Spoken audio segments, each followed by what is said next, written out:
Syederun seorang pengendara motor terseret banjir di Jalan Mahar Marta Negara, Kelurahan Cigugur Tengah, Kecamatan Cimahi Tengah, Kota Cimahi. Banjir di kawasan tersebut terjadi setelah turun hujan deras.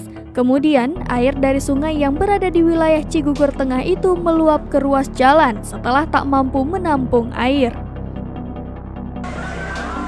Lurah Cigugur Tengah, Rusli Sudarmadi mengatakan, pengendara motor tersebut memaksa menerobos ketika kondisi air yang meluap ke jalan sedang deras, sehingga pengendara itu langsung terseret. Rusli memastikan pengendara motor tersebut hanya terseret di sekitar jalan saja, karena saat itu ia bisa menyelamatkan diri dari terjangan banjir.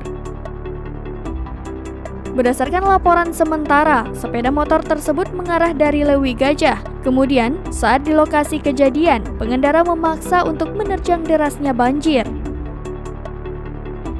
Saat banjir menerjang jalan tersebut, pihaknya juga langsung melakukan pemantauan dan melakukan penanganan supaya banjir di wilayahnya bisa segera surut. Pantauan Tribun Jabar pada pukul 17.30 waktu Indonesia Barat, kondisi air sudah mulai surut dan kondisi arus lalu lintas juga kembali lancar. Hanya saja di sekitar jalan itu masih terdapat lumpur. Aduh, bosnya. Kita nomor yang kamu